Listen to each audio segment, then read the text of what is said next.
Hai hai hai, kembali lagi di konten PKS Podcast Kopi. Itu tinggal dibaca di Podcast Kopi spesial nih. Soalnya kalau itu hafalannya Om Andrew doang. Bersama gue Ardi. Dan saya Andrew.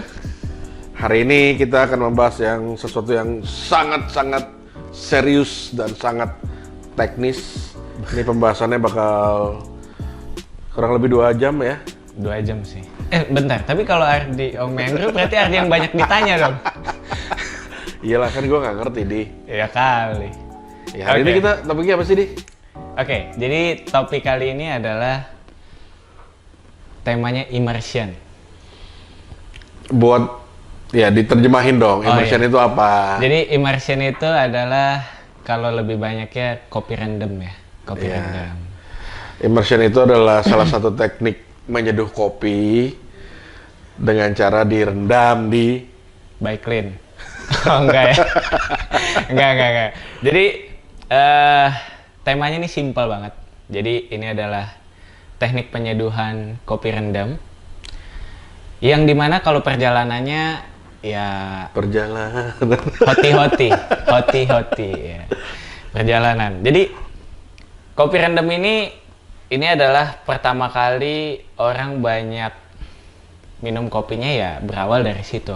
Jelas. Berawal dari situ, dan tentunya dengan teknik sangrainya pun juga pakai penggorengan.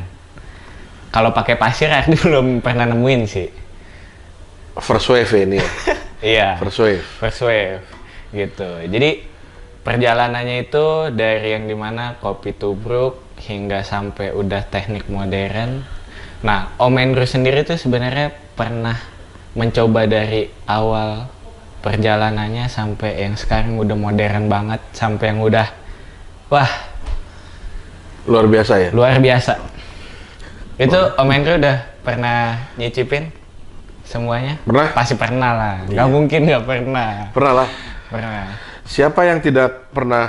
Gue nggak tahu juga ya. Mungkin ada yang belum pernah minum kopi tubruk juga ya. Mungkin. Karena udah ya ada beberapanya, kalau yang misalkan generasi yang sekarang ya mungkin taunya salah satunya cupping lah ya. Salah satunya cupping gitu. Tapi kan sebelum cupping ya semua orang tuh dulu minumnya ya itu kopi tubruk. Jadi kalau habis selesai minum tuh gitu, ada yang nyangkut. Ya. Karena kita dulu tidak mengenal filter ya. Kalau kopi tubruk kan kopi giling, seduh air panas, beres. Tunggu ampasnya turun tuh ya. Turun. Terus kita minum, beres. Dan kebanyakan itu dulu kan gue karena belum ada belum ada specialty sih. Konsep specialty ini belum masuk di Indonesia. Jadi gue minumnya ya kopi tubruk ya kayak gitu dengan ya brand gede Indonesia lah ya. Iya. Ya udah kopi tubruk, kopi bubuknya udah jadi kan. Taruh gelas, 1-2 sendok, bisa gue 2 sendok teh. Hajar air panas, tunggu sebentar, minum. Oke. Nah, gitu. tapi ngomongin kopi tubruk nih ya. Nah, Om Andrew asli mana? saya asli dari keluarga baik-baik. Bukan dong. Jakarta. Kampungnya. Oh, Jakarta. Jakarta. Nah, sebenarnya tuh tiap kota itu minum kopi tubruknya tuh ada caranya, Om. Nggak semuanya sama. Oh ya? Sebenarnya tuh beda-beda. Ada yang sambil jongkok, ada yang sambil Ada. Enggak, tapi maksudnya tuh ada yang memang walaupun itu teknik sederhana ya. Jadi kayak cuma kopi bubuk, habis itu udah masuk dituang air panas gitu kan. Tapi sebenarnya ada lagi yang minumnya tuh dia dibalik. Jadi begitu udah jadi nih kopinya ya kan, terus taruh piring, habis itu dibalik. Oh ya. Nah itu yang minumnya dibuka dikit-dikit. Ya. Itu kebanyakan nongkrong di warteg kalau itu loh. Tapi itu sebenarnya bukan cuma karena soal kopi instan gitu. Yeah. Tapi itu ternyata sudah dari tradisi sebelumnya, dan itu enak banget. Karena apa? Ampasnya tidak ngikut ke keambil lah pada saat kita minum. Itu satu. Terus yang kedua ada juga yang dimana supaya ampasnya cepat turun, Begitu kopi bubuk udah masuk, tuang air panas, terus tutup pakai piring. Dah, tunggu 4 menit, abis itu angkat, ampasnya Abis itu turun. tinggal. Enggak dong. Ampasnya turun, dan itu gitu. lebih cepat. Oh ya? Iya, dan itu enak banget. Masa? Ada juga yang dimana tekniknya itu gelasnya dulu dipanasin, baru masukin kopi bubuk, diemin bentar, baru tuang air panas. Biar Katanya tuh aroma yang nggak enaknya hilang duluan. Nah itu tiap-tiap kota tuh beda-beda. menarik ya. Nah, ngomongin ampas, ada kan gue pernah di Semarang ya. Iya. Ada kalau di Semarang, di daerah mana gue lupa, itu namanya kopi lelet.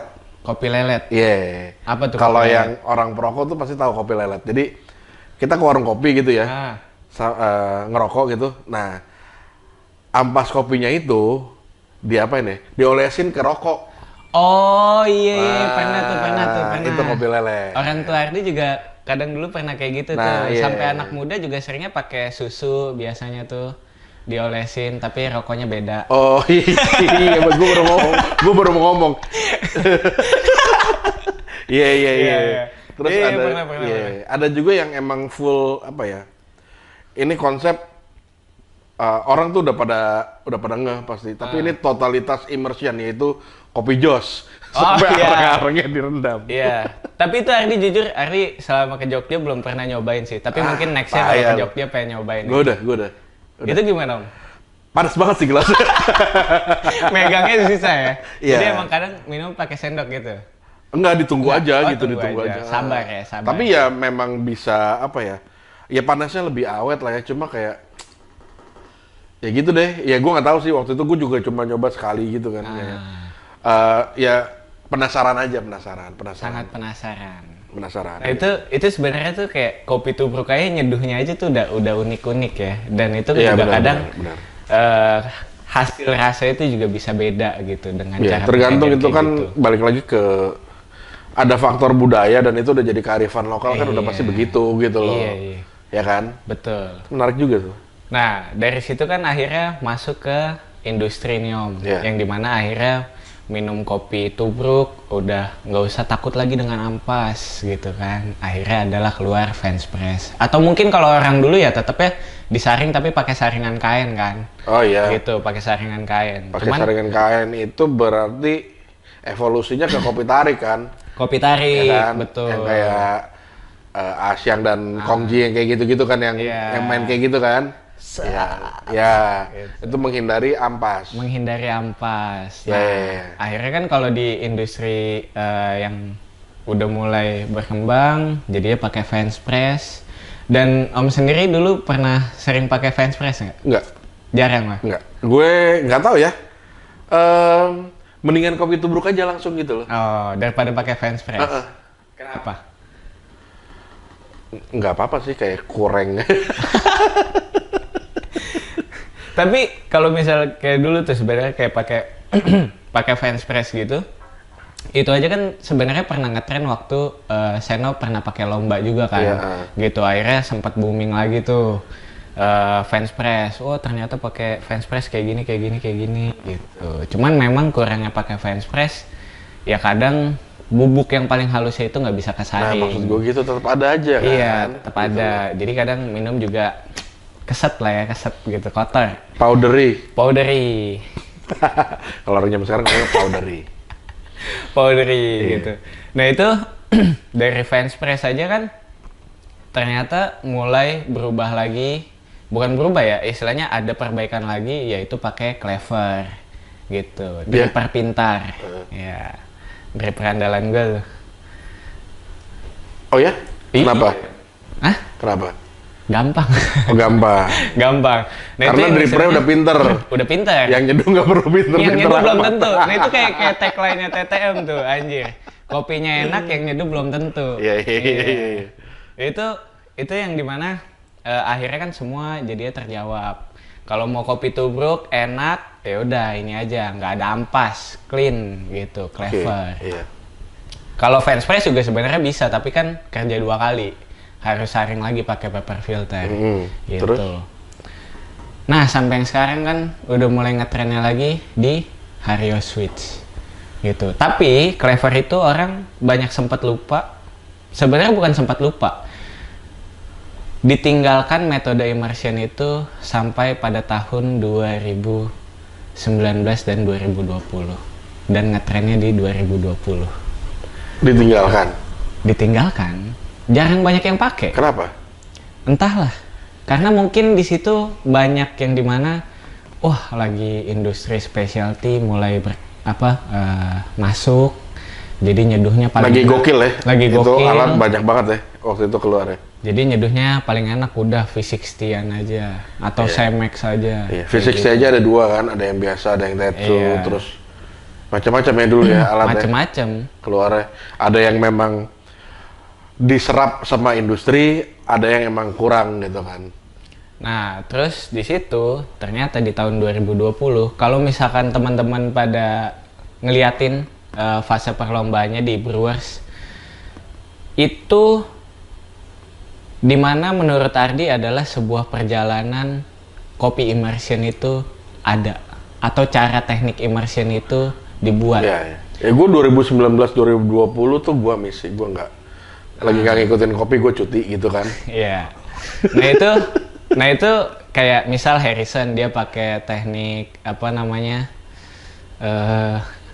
gravity extraction yang sebenarnya yaitu kopi tubruk, cuman lebih clean aja disaring gitu kan. Oh, Harrison waktu itu compete ya? Compete 2020. Juara? Gitu. Iya. Iya, untuk 2020, untuk 2020 maksudnya. Juara 2. Untuk perebutan gelar 2020 kan. Compete-nya gue agak lupa, kadang-kadang 19, kadang-kadang 20 gitu ya. Iya.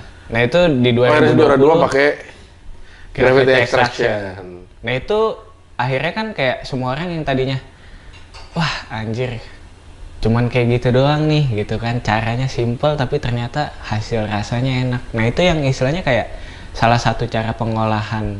Tunggu, gua harus mendinai. Apa? Caranya simple itu bener. Caranya simple memang. Cuma gue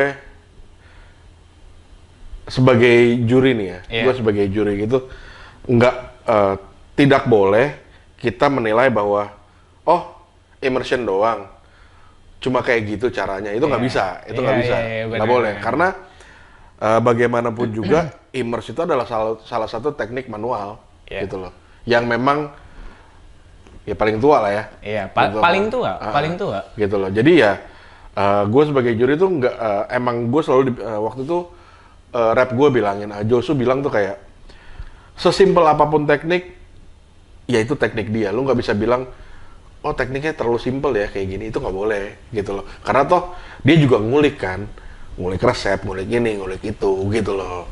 Ada effort dan waktu yang diinvestasikan di situ gitu. Pasti. Makanya kan kenapa dibilang simple ya, ini kan sebagai sebuah kacamata cuma orang yang suka kopi gitu. Oh simple ya, bisa diikuti. Tapi ya benar juga ya, kalau simple ya gue setuju, karena kalau lu udah immerse aja terus lu masih nggak bisa ngulik terus bikin tuh kopi enak ya kita susah ngobrolnya lagi sih ke depan. Tapi dari situ kayak akhirnya, oh anjir, itu teknik yang tradisional akhirnya dimodifikasi gitu kan. Terus ada mulai masuk kayak Ardi pakai Clever gitu. Terus lu pakai Clever? Pakai Clever 2020. Compete juga? Compete juga. Oh, terus hasilnya apa? Alhamdulillah rezeki. Oh, juara? Juara. Oh, lu juara nasional lu 2020? Iya kan itu udah ada di episode pertama. Aduh.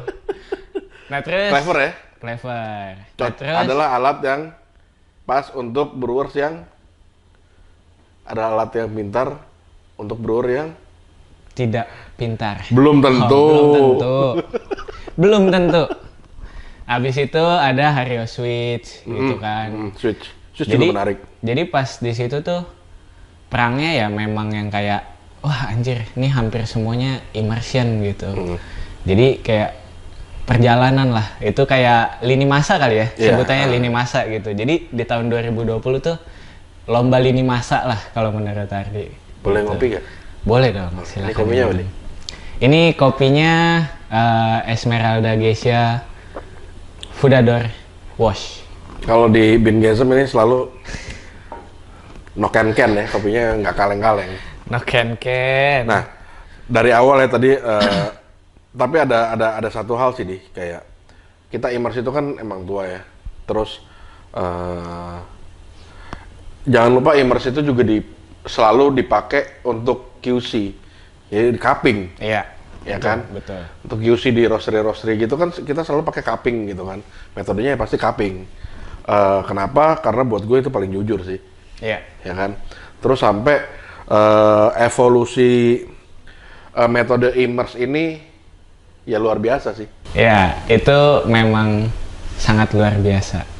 Nah, tapi kan ada narasinya juga nih Om. Kayak orang mungkin banyak yang nanya, kenapa cupping tuh harus tunggu 4 menit dulu, baru mungkin bisa icip dikit, atau mungkin yang paling enak tuh pas di menit ke-8, baru nikmatin kopinya sampai dingin. Oh gitu? Ya nggak tahu, ini ada orang yang pasti sih? Banyak yang nanya kayak gitu. Emang kenapa? Ya nggak tahu artinya juga. Kok nggak tahu sih? Ya enggak lah, itu kan memang ya protokol cupping ya. Yang 4 menit itu protokol cupping. Tapi gue tahu yang menit ke-8 itu ya pasti kalau gue sih nggak nunggu sampai menit ke-8 sih sebenarnya. Gitu loh. Cuma ya dengan suhu 90 sekian kan masih cukup tinggi ya untuk bisa diakses juga gitu kan. Lo juga nggak mau ketika asesmen lidah lo udah melepuh duluan kan. Ya wisely ya kita, kalau gue biasa nunggu sekitar 1-2 menit untuk take first sip sih. Karena kan ya gue biasa mengevaluasi kopi kan dari panas sampai dingin ya. Jadi gue sih sebenarnya kalau di menit ke-8 itu ya udah masuknya kan ke warm gitu kan. Ya itu memang paling ideal lah ya. Cuma gue juga pengen tahu kayak first sip-nya pas panas tuh kayak gimana. Karena kan ada kopi-kopi yang memang pas panasnya tuh emang mute banget gitu loh. Terus tiba-tiba wow gitu kan. Nah itu kan buat gue juga jadi experience minum kopi gitu loh, kayak gitu. Ya, memang ada yang dari awal memang udah perform tuh ada kayak gitu-gitu sih. Tapi memang mungkin nggak tahu sih ya, ini nggak tahu benar nggak tahu salah. Tapi kalau misalkan kayak kenapa harus tunggu 4 menit, kenapa di menit 8, mungkin selain karena itu protokol cupping, tapi karena itu adalah kopi rendem, immersion gitu kan. Jadi berarti kan kayak air yang untuk mengekstraksi kopinya itu kan cuma 1 kali gitu. Jadi ya dia sendiri tuh sebenarnya memang slow extraction. Jadi memang ya begitu beda menit itu pasti akan ada beda rasa gitu. Makanya gitu ya? Gokil juga ya. Ya selain karena 4 menit itu masih panas dan ampasnya juga belum turun gitu kan. Iya. Tapi juga ya memang ekstraksinya itu sangat lambat. Jadi kayak butuh di ACC itu kayak dengan menit-menit sekian. Mungkin kayak ada sebutannya golden time kali ya. Tapi sebenarnya nggak golden time juga karena itu ya protokol cupping. Iya, protokol gitu. cupping lah. Tapi ya mungkin itu karena slow extraction. Cuma kalau buat yang tahu alasannya komen aja. Iya, kalau ada yang tahu alasannya ya komen aja. Mungkin ada yang lebih propernya kita juga kurang tahu, boleh di komen. Karena ya itu air kopi ekstraksi si kopi, jadi lambat banget. Beda kan kalau sama pour over ya ekstrak terus kan, ada agitasi. Ada agitasi ya. Nah dari situ ini kan berarti sama aja kayak kita translate-nya ke alat seduh yang tadi nih Om, yang udah mulai modern gitu kan. Akhirnya kenapa itu semua bisa seduh dengan yang menitnya kayak pour over biasa dengan 2 menit 30, 3 menit, dan 4 menit gitu. Nah, Om sendiri tuh sebenarnya ada cheat nggak sih? Anjay, bahasa cheat.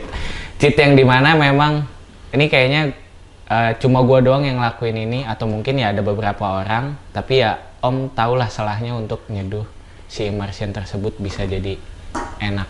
Nggak harus nunggu 4 menit. Kan kebanyakan ya defaultnya garis besarnya orang nyeduh immersion 4 menit kan, gitu. Immersion itu adalah buat gue tuh salah satu metode yang ya personally gue seneng banget sih sebenarnya sama immersion gitu loh. Makanya kenapa gue tuh selalu excited ketika ada brewing device yang memang tekniknya menggunakan immersion. Sampai sekarang kan terakhir-terakhir itu Hario Switch, terus apa itu namanya? Pulsar ya? Pulsar. Bajaj motor, oh bukan? Bukan dong. Sampai cuma itu kan memang full immerse. Yeah. Sedangkan Pulsar itu ya kita bisa atur apa tuh flow airnya, ada kerannya tuh. Ya dia bisa langsung turun atau dia pelan kayak gitu kan. Semi immersion. Semi ya. Nah semi immersion itu gue paling demen. Oke. Karena dari awal kan gue memang belajar ya. Cupping protokol jelas belajar lah ya. Terus Clever Dripper juga pernah gue pakai gitu kan. Ya abis itu kan pour-over biasa tuh.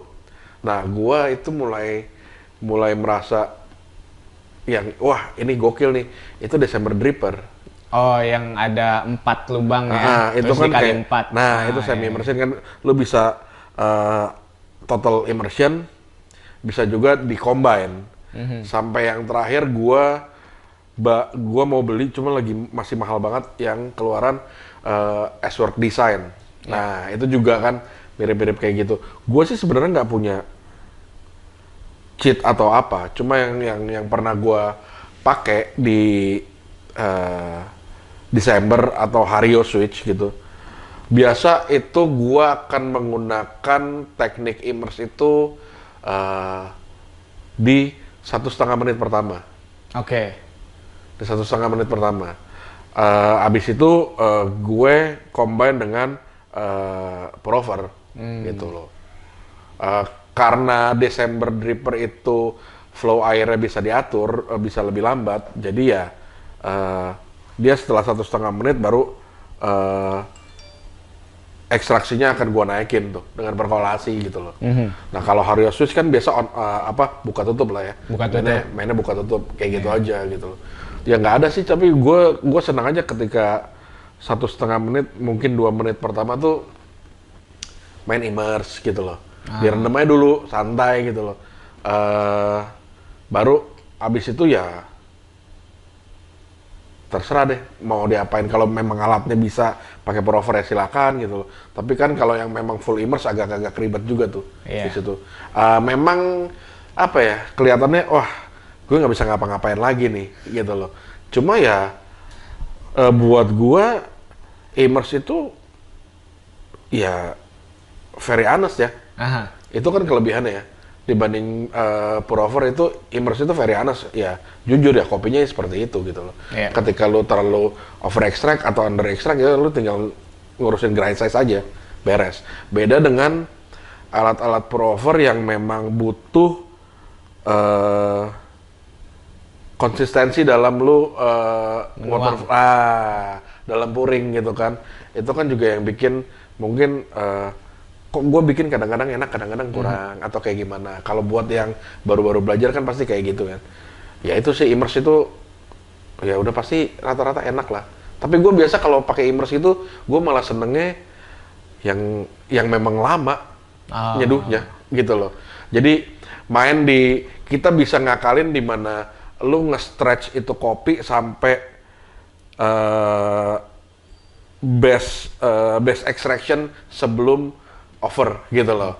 Gue senengnya kayak gitu tuh. Nah tapi Om sendiri kayak pernah nyoba nggak yang dimana ada bedanya nggak kalau misal full immerse TDS-nya berapa, kalau yang mungkin dengan cara kombinasi tadi TDS-nya berapa? Mungkin kan kayak orang banyak yang mau nanya apa sih tujuannya antara lu combine sama sebenarnya tuh nyeduhnya ya udah simple, udah cuman direndam aja gitu. Nah gue itu ada alasannya nggak? Ada, ya alasannya itu karena gue pengen selain meningkatkan ekstraksi. Alasan khusus sih enggak ya. Cuma kayak gue seneng aja ketika dari dua teknik ini bisa ada beberapa karakter kopi yang nongol lagi. Dan kalau gue pakai dua teknik ini rata-rata itu di kopi itu yang memang udah berhasil gue coba ya, itu sweetness-nya cukup tinggi. Dengan cara di-combine tadi? Iya, gitu. Nah, kalau Ardi tuh dulu pernah coba ngetes, jadi yang dimana kayak yang direndam 4 menit doang, jadi emang udah ngikutin secara rulesnya lah gitu. Kopi ya, bukan pakaian kotor ya? Iya, kopi sama yang bloomingnya dulu, jadi kayak tadi gitu kan, abis itu baru sisanya direndam gitu, jadi kombinasi lah. Jadi ternyata itu secara TDS memang beda. Biasanya yang direndam cuma 4 menit yaitu TDS-nya pasti akan jadi lebih low daripada yang di combine tadi. 1-1, 1-2 ya? Ya bisa jadi, gitu. Bisa jadi. Tergantung kopi dan grain size sebenarnya. Cuma kan balik lagi kalau misalnya kayak udah ngulik ya itu akan beda cerita gitu. Tapi ya salah satu alasannya kenapa kayak mungkin itu tadi di combine selain meningkatkan ekstraksi, ya kalau misalkan kayak tadi cuma direndam aja 4 menit, rasanya itu akan kurang walaupun kita udah cari-cari grain size gitu, atau cuma diubah dengan suhu yang lebih tinggi atau gimana, itu pasti akan beda. Karena ya itu tadi, air kopi ekstraksi si kopi, jadi memang akan lambat banget, dan karakter rasa yang maksimal pasti sangat jarang didapat gitu. Oh gitu ya, berarti itu artinya ya memang ekstraksinya belum maksimal, bisa juga jadi bisa mengurangi mungkin tingkat kompleksitas dan segala macam ya. Iya, kayak gitu. Make sense. Jadi ya mungkin kalau Ardi sih yang udah pernah Ardi coba ya kayak gitu. Itu alasannya kenapa kayak pakai immersion itu lebih enak di combine. Beda cerita memang kita udah ketemu kopi yang enak banget gitu kan, nguliknya udah gampang, udah direndam aja, dikunyah aja. Gampang, dikunyah aja gitu. Nah, tapi berarti Om sendiri udah pernah ngebandingin belum antara hasil seduhan pour over sama yang immersion tadi? Entah itu yang mungkin di combine atau yang cuma udah pernah lah. Karakternya lebih kayak gimana? Gue waktu itu kebetulan itu ada 3 ya. Gue pernah Clever, Desember sama V60 waktu itu kan. Jelas lah kalau V60 itu ya pasti karena kita banyak ngulik di V60, hasil maksimal di situ kan berarti kan. Hasil maksimal tuh di situ, memang keluar nih segala macam gitu loh. Kompleksitas dapat, clarity dapat gitu kan. Dibanding dengan yang Clever. Clever tuh kalau gue bilang tuh gue biasa nentuin kopi tuh, ini potensial untuk bisa wow gitu loh, atau ini memang karakternya kayak gini aja gitu loh. Nah itu di Clever tuh, basic rasanya tuh ketahuan dari Clever kan. Nah kalau di December Dripper ini atau yang kita bilang kayak udah combine lah ya, itu untuk optimizing salah satu aja sih. Buat gue salah satu atribut, misalkan, ini kopi enak. Tapi kalau acidity-nya bisa kita reduce dikit dengan kompensasi mouthfeel-nya lebih enak, itu mungkin akan lebih jadi balance ya gitu. Mungkin lebih bisa dinikmati yang kayak gitu. Nah, gue biasa itu akan masuk langsung ke alat-alat seduh yang memang bisa di-combine kayak gitu. Jadi gue mau naikin apanya nih? Itu udah full kulikan lah gitu loh. Gitu kalau gue sih ya kayak gitu ya, karena ya base brew gue, karena gue memang nguliknya dulu V60, kalau mau cari lucu-lucuan gitu, ya baru pakai alat yang bisa dua teknik gitu loh. Gitu. Okay. Nah kalau lu gimana? Kalau Ardi? Iya. Ya untuk saat ini sih memang masih lebih nguliknya ke immersion. Gitu. Lu immerse banget ya? Immerse banget. Enggak. Jadi memang menurut Ardi tuh karena apa ya, lebih konsisten aja kali ya. Jelas. Iya. Jelas. Jadi ya karena awalnya kayaknya lebih enak pakai immerse itu ya karena konsisten gitu. Kalau misal pour over itu kayak kadang tuh udah bukan cuman sekedar berbicara lu jago, lu apa gitu. Tapi mood juga sangat berpengaruh. Masa? Gitu. Iya. Kalau lagi emosi kopinya nggak enak tuh. Tuangannya ngaco. Emang gitu lu bikin sambel. Nah, tapi kalau immerse, ya mau lagi emosi atau apa, paling cuma kelewatan dikit doang, nuang, nggak ada masalah. Oh gitu ya? Iya. Berarti buat yang mau compete, Udah ketahuan kan? Immersion banyak nih produknya. Tapi kayaknya bakal menjadi sesuatu yang wow sih. Pasti. Nanti immersion itu kayak udah mulai banget kan nih. Udah gila-gilaan nih. Ya dari 2020 lah ya kayaknya. Udah banyak banget yang pakai immersion karena ya selain konsisten, gampang, terus juga kopinya tinggal cari yang. Ya itulah plus minus ya antara teknik immersion, teknik pour over itu ada plus minusnya selalu. Gitu loh. Tapi ya perlu diketahui lagi memang kopinya enak, yang nyeduh belum tentu enak. Ya masa yang nyeduh dicoba. Iya, itu dia. Kan ya mungkin. Oke lah, kalau gitu Mendro, kita akhiri podcast kali ini. Jadi ini banyak uji jawaban sebenarnya ya? Banyak banget. Jadi makanya sebenarnya kayak buat teman-teman yang udah ngulik banget tentang immersion, ya itu boleh banget tulis di kolom komentar, dan ataupun juga nextnya apa yang mau kita bahas juga boleh banget tulis di kolom atau komentar. bagi-bagi resep itu juga boleh buat kita coba. Iya, mau resep cold brew, resep bikin distilled milk, resep apapun, godain cewek juga boleh. Resep cold drip anjing lama banget resep cold drip. Oke, terima kasih teman-teman semua buat yang udah nonton, dan terima kasih juga Mendro karena sudah meluangkan waktunya. Sampai jumpa di konten podcast PKS selanjutnya. berikutnya selanjutnya. See you guys.